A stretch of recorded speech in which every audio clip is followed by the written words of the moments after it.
बदतर।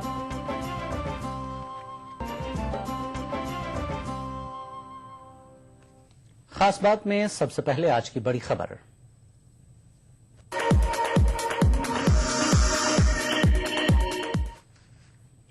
मुजफ्फरनगर फसादात के मुतासरीन जिन रिलीफ कैंपों में पनाह लिए हैं उनकी हालत इंतहाई बदतर है। वहां बुनियादी सहूलियात का फुकदान है, न तिब्बी इमदाद है और न सर्दी से बचने का कोई बंदोबस्त। इस दौरान इन कैंपों में तकरीबन 40 बच्चों की मौत वाक़ई हो चुकी है। मुजफ्फरनगर फसाद मुतासरीन के हालात का जायजा लेने के लिए हुकूक़ इंसानी कमीशन के एक वफ्द ने आज मुजफ्फरनगर का दौरा किया। कैंपों का दौरा करने वाले वहां के पनाहगुज़ीनों की हालत को नाकाबिले बयान बता रहे हैं।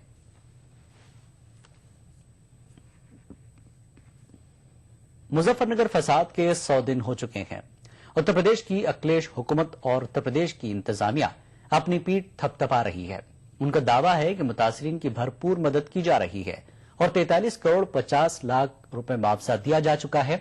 लेकिन ये मुआवजा कहां गया, किसे दिया गया, ये सवाल तब उठता है जब हम इन कैंपों के पनाहगुज़ीनों से मिलते हैं। आज भी ये पनाहगुज़ीन कसमपुरसी की आलम में जिंदगी गुजार रहे हैं। हमारे नुमाइंदे विनेश पवार ने हुकूमत और इंतजामिया के दावों की बुनियाद पर जायजा लिया तो हकीकत कुछ और ही है।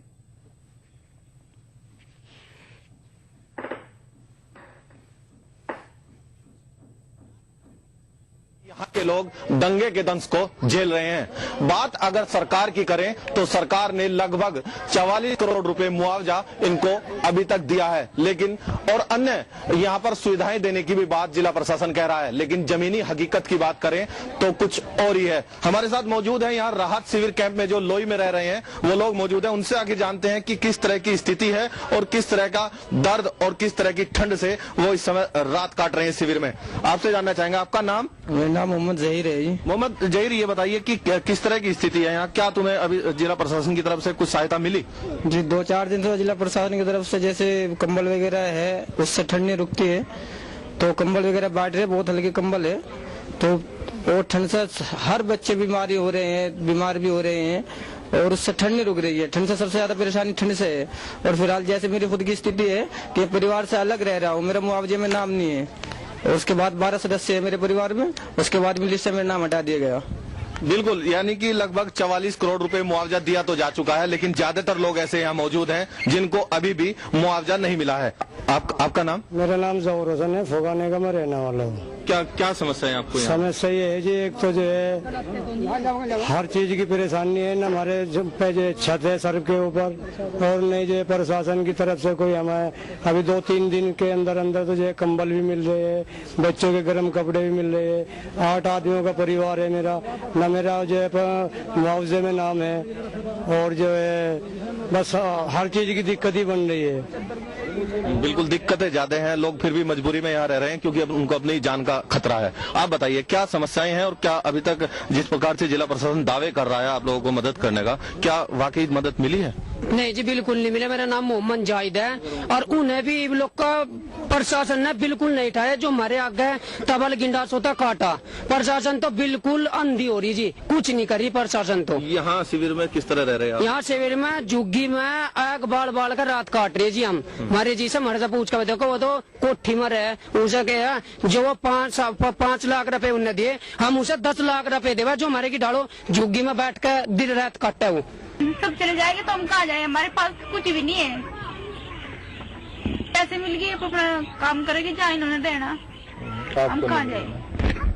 चल में तो 1 कमरे की भी जमीन नहीं खरीद सकते हम लोग, कितनी महंगी है वहाँ जमीन। तो कुछ शिविर में पड़े, ठंड लगती है, दवाई काम नहीं करती, तो दवाई पवाई चाय पे ले लो, दूध नहीं मिला, कुछ नहीं मिला, हम बहुत तंग है जी। ये दर्द है जो लोगों के जुबान पर सामने आ रहा है। यानी कि बात करें 100 दिन बीतने के बाद भी स्थिति ज्यों की त्यों है। लोग अपने घर को छोड़ने को मजबूर हुए, आज शिविर में रह रहे हैं, लेकिन शिविर में रहने को जिस प्रकार से वो रात काट रहे हैं, उस रात को देखकर नहीं लगता कि आखिर कोई व्यक्ति इस तरह से रात काट सकता होगा। साफ तौर पर कहना है कि कोठियों में रहकर रहना बेहद आसान है, लेकिन उनकी तरह कोठी से निकलकर अगर कोई यहाँ रहे तो मुआवजे के नाम पर मिलने वाली 5 लाख की रकम के बजाय ये 10 लाख उनको दे सकते हैं। Vinesh Pawar, ETV news, Muzaffarnagar. मुजफ्फरनगर राहत कैंपों में सरकारी इमदाद अदारत है, लेकिन फलाही तंजीमों की जानिब से जो इमदाद भेजी जा रही है उस पर भी लूट मची है और इंतजामिया तमाशा देख रही है। मुजफ्फरनगर के लोई राहत कैंप में बड़ी तादाद में पनाह गुज़ीन मौजूद हैं। इन पनाह गुज़ीनों को सरकारी इमदाद जो थोड़ी बहुत मिल रही थी वो बहुत पहले बंद हो चुकी है। हुकूमत ने इन कैंपों को बगैर कोई मुतबादिल दिए खाली करने का हुक्म दे दिया है। अब ये कैंप फलाही और समाजी तंजीमों की इमदाद के भरोसे ही चल रही हैं। गुज़श्ता दिनों ठंड से 40 से ज्यादा बच्चों की मौत हो चुकी है, जिसके पेश नजर दिल्ली की एक फलाही तंजीम ने गर्म कपड़ों से भरा ट्रक भेजा। इस ट्रक पर पनाह गुज़ीनों ने हल्ला बोल दिया। ट्रक पर मौजूद लोगों ने भीड़ से बचने के लिए कपड़े तकसीम करने के बजाय लुटाने शुरू कर दिए। लोग कपड़े लेने के लिए आपस में ही लड़ पड़े, लेकिन यहां मौजूद इंतजामिया सिर्फ तमाशा देखती रही। इस अफरा तफरी में यह भी हुआ कि जिन्हें वाकई जरूरत थी वो महरूम रह गए।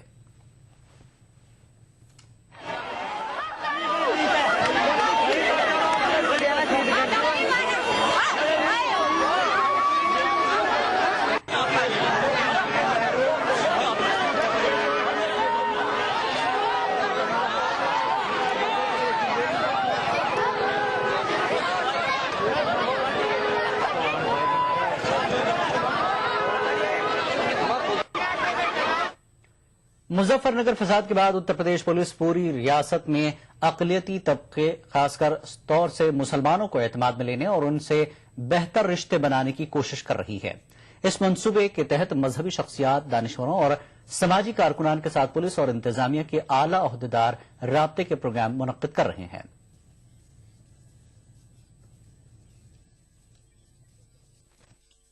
मुजफ्फरनगर फसाद से सबक हासिल करते हुए रियासती हुकूमत ने मुस्लिम अवाम और पुलिस इंतजामिया के दरमियान एतमाद की बहाली के लिए कानपुर में समाजी तंजीम जमीयतुल अवाम की जानिब से एक जलसा मुनक्किद किया गया, जिसमें पुलिस और सिविल इंतजामिया के आला ओहदेदार शामिल हुए। कहता है कि कोई भी समुदाय उसी समाज का एक अंग होता है। कुछ लोग ये रहते हैं कि चूंकि उनको किसी ने पूछा नहीं है, किसी ने उन तक हाथ नहीं बढ़ाया है, उनको बुलाया नहीं है, तो वो एक अलग रहते हैं। लेकिन अगर हमारे समाज का कोई ऐसा समुदाय है जो इस तरह से यानी महसूस कर रहा है कि अभी अलग थलग है, आपका जिम्मेदारी होती है प्रशासक के रूप में कि उस तक जाएं, उसके लोगों से बात करें, वहां पे बैठे लोगों से जब आप बात करते हैं तो उनको महसूस होता है कि प्रशासन उनके लिए भी है। हमारे माननीय हाई कोर्ट के जजेस, हमारे मुख्यमंत्री जी ने इसका उद्घाटन किया और 3 जिलों के एसएसपीज को इसकी स्टडी के लिए एक दिन के लिए यहाँ पर आए, जो लखनऊ, इलाहाबाद और गाजियाबाद के एसएसपीज। इसके अलावा आईजी गुजरात के, आईजी पंजाब के और डीसीपी दिल्ली के, ये सब लोग आकर इसका अध्ययन करके जा चुके हैं और जल्द ही अपने प्रदेशों में और जिलों में इसका रेप्लिका बनाएंगे।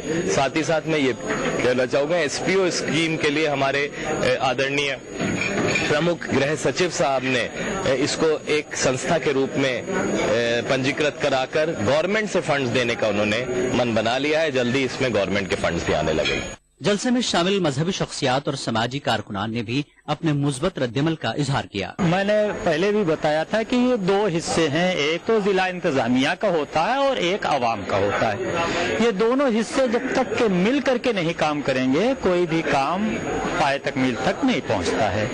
तो उसको हमने मिलाने का काम किया।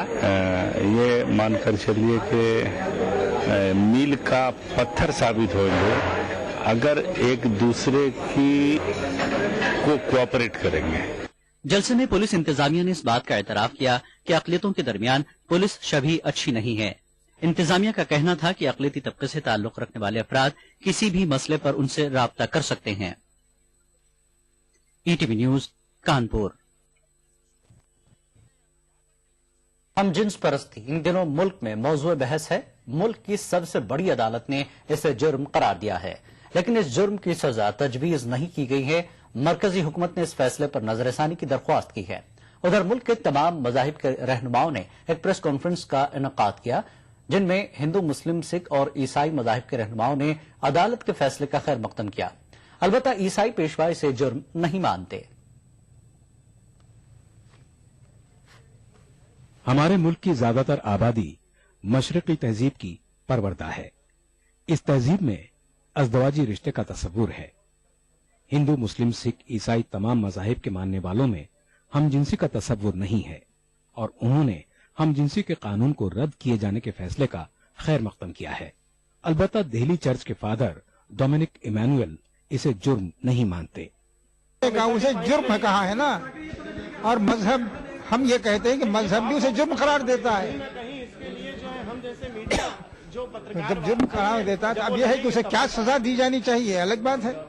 आज इस आप लोगों के मध्य से ये जानी चाहिए बात कि हमें इसको पूरी तरह से तिरस्कार करना चाहिए। हमें होमोसेक्सुअलिटी की ओर नहीं जाना चाहिए, समलैंगिकता नहीं बनानी चाहिए, क्योंकि उससे वंश परंपरा और भारत की संस्कृति संविधान दोनों।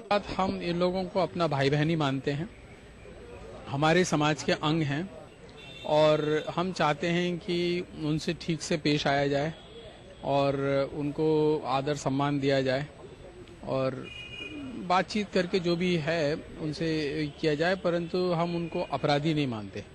स्वामी ओंकार आनंद बाल विवाह की तायीद करते हैं।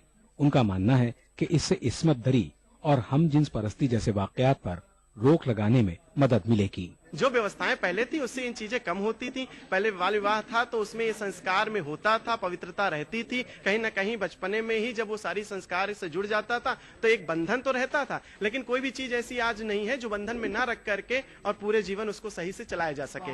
इस्लाम के नुक्ते नजर से तो बहरहाल वो उम्र की पाबंदी को सही नहीं समझता, आदमी के इख्तियार पर देता है। इस्लाम ने इस मामले में, इस्लाम का नुक्ते नजर ये है कि वो ये लिमिट नहीं बताता, बल्कि इंसान की जरूरत और उसके हालात के लिहाज से आजादी देता है। लेकिन बहरहाल मुल्क का कानून बन गया है तो उसकी पाबंदी आप करनी होगी आपको। जमाते इस्लामी हिंद के ज़ीरे एहतमाम इस प्रेस कॉन्फ्रेंस में हिंदू, मुस्लिम, सिख और ईसाई मज़ाहिब के उलमा ने शिरकत की और सुप्रीम कोर्ट के फैसले का खैर मकदम किया। Bureau report, ETV news. अदाकार सलमान खान और कलर टीवी के इंतजामिया के खिलाफ मजहबी जज्बात को ठेस पहुंचाने की शिकायत दर्ज हुई है। हैदराबाद के फलकनुमा पुलिस स्टेशन में दफा 295A के तहत दर्ज FIR में कहा गया है कि बिग बॉस नामी शो के जरिए जन्नत और दोज़ख के मजहबी तस्वुर की तौहीन की गई है।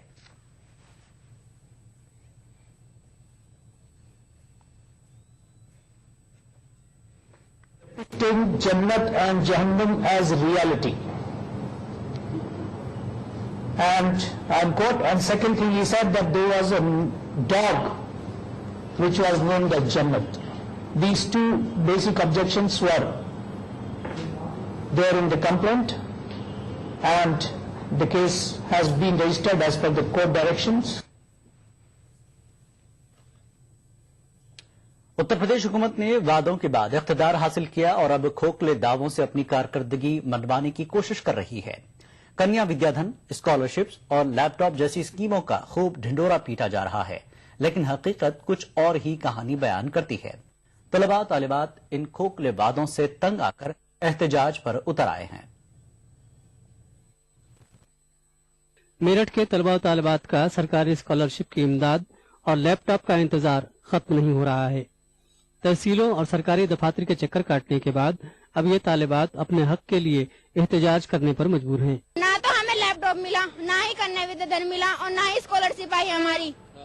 स्कॉलरशिप नेट पे चढ़ा दी गई, किंतु नेट पे चढ़ा रखी है वो, किंतु समाज कल्याण विभाग अधिकारी ने फाइलें दबा दी गई है। जब गए लिखलवाई फाइल तो ये कहा 15 दिन में आ जाएगा, 15 दिन छोड़ा 20 दिन हो गए, लेकिन उन्होंने अधिकारी ने कोई स्कॉलरशिप नहीं भिजवाया। हमारा प्रिंसिपल भी मना कर रहे हैं, कोई स्कॉलरशिप नहीं आई। नहीं, BA सेकेंड ईयर के स्टूडेंट हम जी, और जी BA फर्स्ट ईयर की भी नहीं आई है हमारी। आगे की पढ़ाई के लिए स्कॉलरशिप बच्चे की आगे पढ़ाई के लिए मिलता, लेकिन हमें जब स्कॉलरशिप ही नहीं मिला तो हम पढ़ाई कैसे कर पाएंगे, ये बतलाओ जी। कभी भी नहीं मिली, कहीं भी नहीं।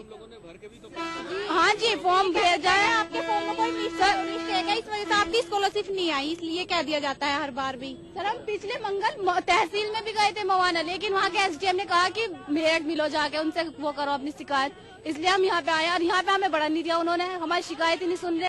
समाजी तंजीमें मानती हैं कि सूबाई हुकूमत ने इलेक्शन से पहले किए गए वादों को पूरा करने की कोशिश तो की, ताहम इन स्कीमों को मुस्तहकीन तक पहुंचाने में संजीदगी नहीं दिखाई।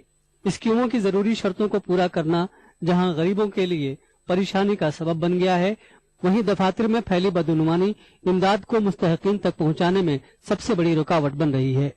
गवर्नमेंट मुसलमानों को वो तो दे रही है, वजीफे दे रही है, लेकिन वो मुसलमानों तक नहीं पहुंच पा रहे हैं, वो सिर्फ दलालों तक होकर के रह जाते हैं। तो वो अपने बच्चों को कैसे पढ़ाएगा? तो जो पढ़ा रहे हैं उनको तो नहीं मिल रहा, लेकिन जो लोग उनसे दलाली कर रहे हैं और आपस में सौदेबाजी कर रहे हैं, वो लोग से फायदा उठा रहे हैं। उत्तर प्रदेश में फलाही स्कीमों की कामयाबी का ढिंढोरा जितना पीटा जा रहा है, हकीकत यह है कि तस्वीरें उससे बिल्कुल अलग नजर आती हैं। ETV news Meerut. आज बात का सिलसिला जारी रहेगा एक ब्रेक के बाद। देखिए ईटीवी उर्दू सभी डीटीएच प्लेटफॉर्म पर, डिश टीवी पर चैनल नंबर 787, एयरटेल पर चैनल नंबर 610, टाटा स्काई पर चैनल नंबर 176, बिग टीवी पर चैनल नंबर 972, वीडियोकॉन पर चैनल नंबर 750। देखिए आपका अपना चैनल और भी बेहतर क्वालिटी में।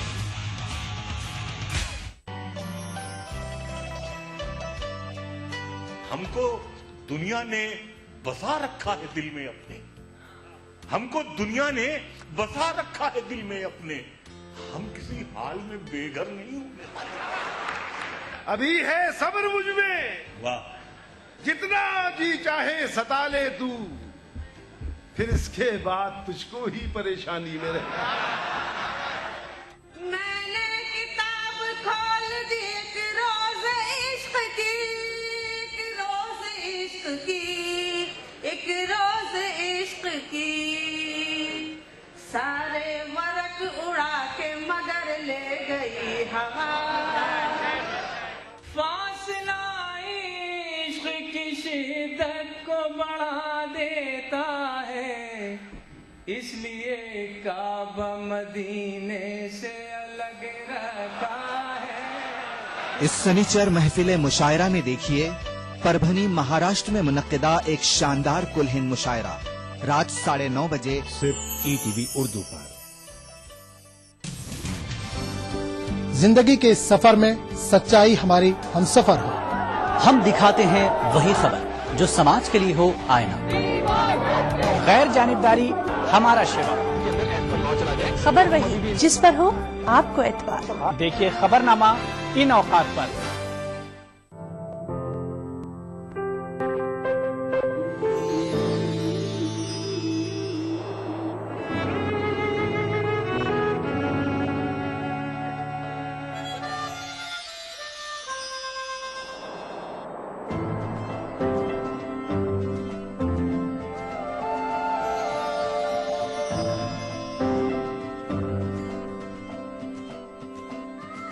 नए एहसासों से जुड़े नए रिश्ते बिखेरेंगे रंग।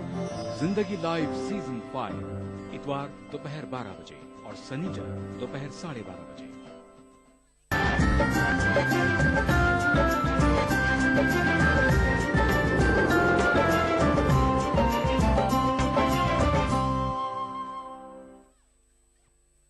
खास बात में एक बार फिर आपका खैर मकदम है। दिल्ली में रियासती कांग्रेस की क़यादत के मामले में मुस्लिम लीडरान को नजरअंदाज किए जाने का इल्जाम है। दिल्ली के मुसलमान नाराजगी का इजहार करते हुए कांग्रेस के इस कदम को बेवफाई से ताबीर कर रहे हैं।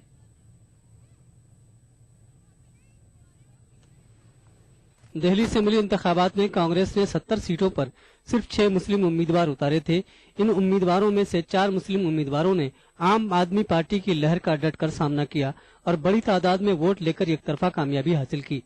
जबकि पूरी दिल्ली से कांग्रेस के खाते में जो 8 सीटें आई हैं, उनमें चांदनी चौक और गांधीनगर की सीटों पर मिली कामयाबी भी दोनों सीटों पर मौजूद 30% मुस्लिम वोटरों की रहीने मिन्नत थी।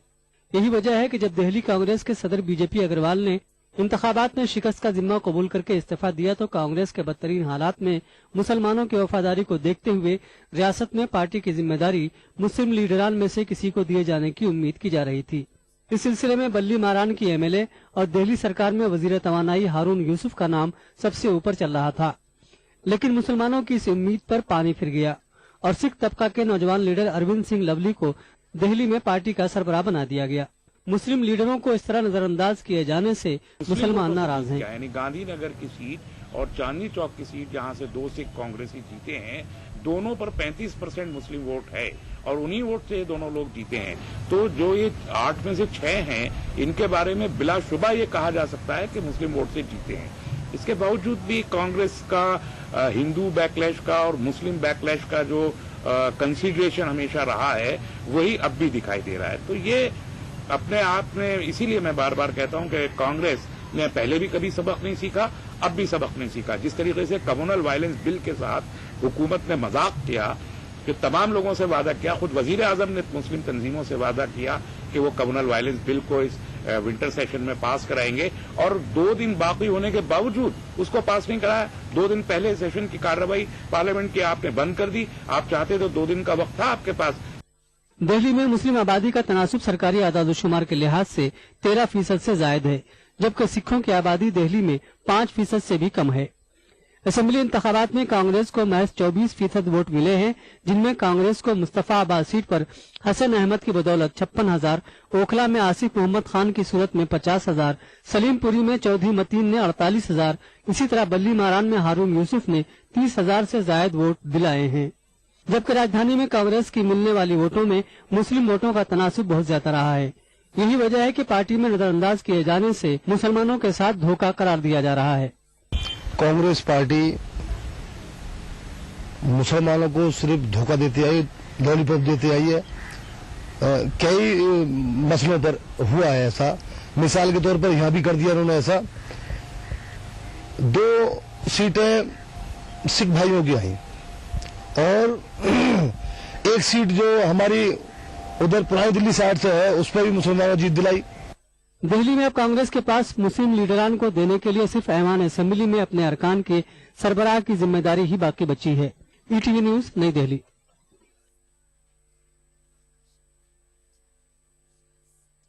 All India teachers association Madaris Arabia की जानिब से इलाहाबाद में एक हंगामी मीटिंग का इनेकाद किया गया। इस मौके पर एसोसिएशन की जानिब से मुदर्रिसीन के मसाइल से हुकूमत की अदम तवज्जुही पर सख्त नाराजगी का इजहार किया गया। मीटिंग के दौरान एसोसिएशन के जिम्मेदारों ने दीगर तालीमी इदारों के मसावी तनख्वाह स्केल मंजूर करने का हुकूमत से मुतालबा किया। प्रोग्राम को खिताब करते हुए एसोसिएशन के कौमी जनरल सेक्रेटरी वहीदुल्लाह खान ने कहा कि मुदर्रिसीन के मसाइल पर मरकजी और रियासती हुकूमतों की तवज्जो मरकूज कराने के लिए इत्तेफाक राय बनाने की कोशिश की जा रही है। उत्तर प्रदेश के सुल्तानपुर में इमाम आली मकाम का अलम तैयार किया गया है। इस अलम को दुनिया का सबसे ऊंचा अलम बताया जा रहा है। बाज़र है कि इससे कबल जर्मनी में 55 फुट का अलम बनाया गया। इसके बाद पाकिस्तान में 60 फुट ऊंचा अलम बनाया गया, लेकिन सुल्तानपुर के अमहट कस्बे में गुज़श्ता बरस 65 फुट ऊंचा अलम बनाकर रिकॉर्ड तोड़ दिए गए। लेकिन इस साल यहां के लोगों ने 110 फुट का ऊंचा अलम बनाकर पिछले सारे रिकॉर्ड तोड़ दिए।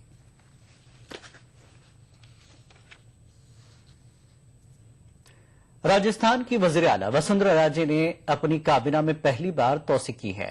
वसुंधरा राजे की काबीना में शामिल वज़रा ने आज जयपुर में हलफ लिया। राजस्थान की काबीना में यूनुस खान को भी शामिल किया गया है। रियासती वजीर की हैसियत से हलफ बर्दारी के बाद ईटीवी से यूनुस खान समेत उनके अफराद खाना से खुसूसी बातचीत की। यूनुस खान ने कहा कि राजस्थान हुकूमत आवाम की उम्मीदों को पूरा करने की कोशिश करेगी। सरकार में जिन लोगों ने शपथ ली है उनमें यूनुस खान भी मौजूद हैं, पूरे परिवार के साथ में मौजूद हैं। यूनुस भाई, आपसे पहला सवाल ये है कि किस तरह की फीलिंग है कैबिनेट मंत्री के रूप में शपथ लिया? देखिए, पहला धन्यवाद तो राजस्थान की जनता का और उसके बाद में हमारे नेतृत्व माननीय वसुंधरा राजे जी और भारतीय जनता पार्टी के नेतृत्व का, उन्होंने मेरे जैसे कार्यकर्ता में विश्वास व्यक्त करके दूसरी बार काबीना मंत्री का शपथ दिलाई है। उसके लिए मैं उनका आभार करता हूं। और जहां तक मैं सोचता हूं कि मेरे महसूस यही कर रहा हूं कि ये बड़ी जीत के साथ में बड़ी जिम्मेदारी है और जनता की अपेक्षाएं आकांक्षाएं बहुत ज्यादा हैं, इसलिए उन पर खरा उतरने का हमारा संगठित रूप से और एक पूरे मंत्रिमंडल का सामूहिक रूप से प्रयास रहेगा। क्या लगता है कौन सा पोर्टफोलियो है जिसपे, क्योंकि आप परिवहन मंत्री भी रह चुके हैं, खेल युवा मामलों के मंत्री भी रह चुके हैं, कई पोर्टफोलियो आप संभाल चुके हैं, तो अब इस बार क्या उम्मीद है? ये विशेषाधिकार मुख्यमंत्री जी का है। जो भी जिम्मेदारी देंगी उसको बखूबी ईमानदारी के साथ करने का कोशिश करेंगे। आपका अनुभव है वो बता रहा हो कि ये जो भी उनकी जिस तरीके की भी इच्छा है उसमें जो भी जिम्मेदारी देंगे, क्योंकि ये अभी कहना उचित नहीं रहेगा। परिवार के सदस्यों से बात करते हैं आपकी जी बहू, आपसे बात करते हैं जी। कैसा लग रहा है आपको, किस तरह की फीलिंग है? बहुत अच्छा लग रहा है। क्या कहना चाहेंगी? कैबिनेट मंत्री के रूप में शपथ ली है आपने, तो किस तरह की पूरा परिवार है वो किस तरह की फीलिंग है उसकी? बहुत अच्छा महसूस। चलिए, काफी जी बिल्कुल उत्साह है। और आप क्या कहना चाहेंगे? आप क्या कहना चाहेंगे? मैं बहुत खुश हूँ और कुछ भी बहुत खुश हूँ। तो पूरा यूनुस खान का ये पूरा परिवार है, हमसे मुखातिब था ईटीवी पर। शपथ लेने के बाद में कैबिनेट मंत्री के रूप में यूनुस खान है, वसुंधरा राजे के विश्वस्त चेहरे माने जाते हैं। कैमरा पर्सन राजेंद्र के साथ विशाल, ईटीवी न्यूज, जयपुर। बारगाह में शब बेदारी का एहतमाम किया गया। 15 घंटे तक मुतवातिर रही शब बेदारी के दौरान शोहदा करबला की याद में मातम व नौहा ख्वानी की गई। अंजुमन जाफरिया की जानिब से पेश की गई नौहा ख्वानी में कसीर तादाद में अज़ादारों ने पुरनम आंखों से शिरकत की।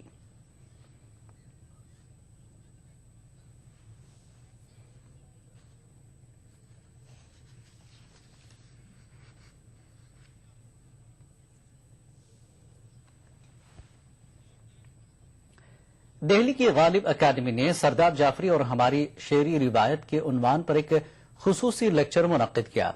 इस सेमिनार में मुकर्रिरीन ने सरदार जाफरी की अदबी खिदमात पर तफसीली रोशनी डाली। मुकर्रिरीन का कहना है कि सरदार जाफरी सिर्फ एक शायर ही नहीं थे, बल्कि वो एक बेहतरीन तनकीद निगार, नस्र निगार और दानिश्वर थे। मुकर्रिरीन ने बताया कि सरदार जाफरी कबीर, गालिब, मीर और तुलसी के सिलसिले के शायर हैं।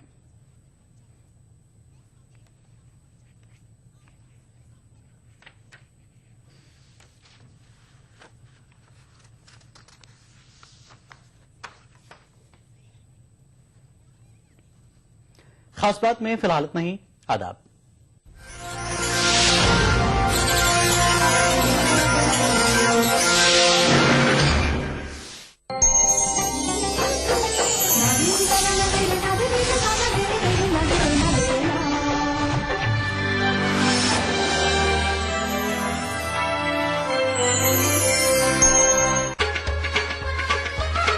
गर फिरदौस बर्रुए जमी अस्त, हमी अस्तो हमी अस्तो हमी अस्त।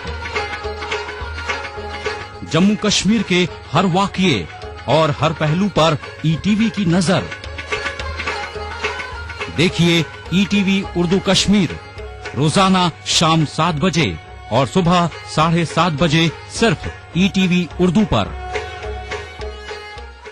मजहब की न सूबों की न फिरकों की फकत वल्लाह के हर दिल की ज़बान है उर्दू। न दिए का है न हवा का है, यहाँ जो भी कुछ है खुदा का है। यहाँ ऐसा कोई दिया नहीं जो जला हो और वो बुझा ना।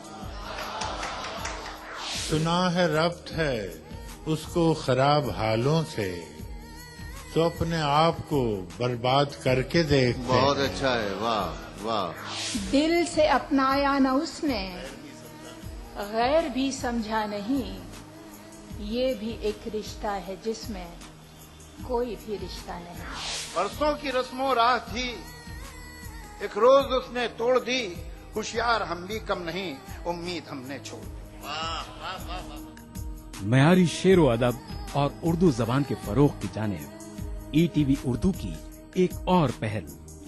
देखिए प्रोग्राम अंदाज़े बयां हर पीर का जुमेरात दोपहर 2:30 बजे सिर्फ ईटीवी उर्दू पर।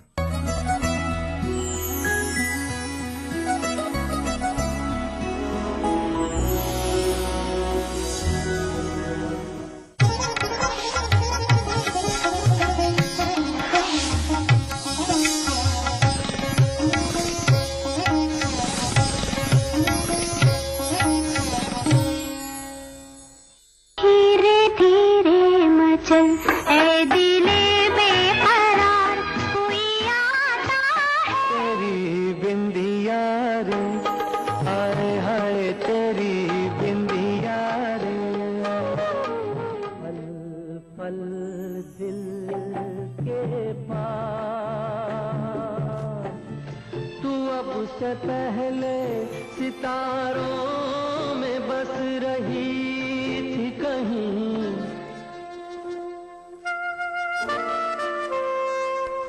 अजब कुछ लुत्फ रखता है शबे खिलवत में दिल बरसू, सवाल आहिस्ता आहिस्ता जवाब आहिस्ता आहिस्ता। वली डकनी का ये शेर है और हम जानते हैं कि वली डकनी उर्दू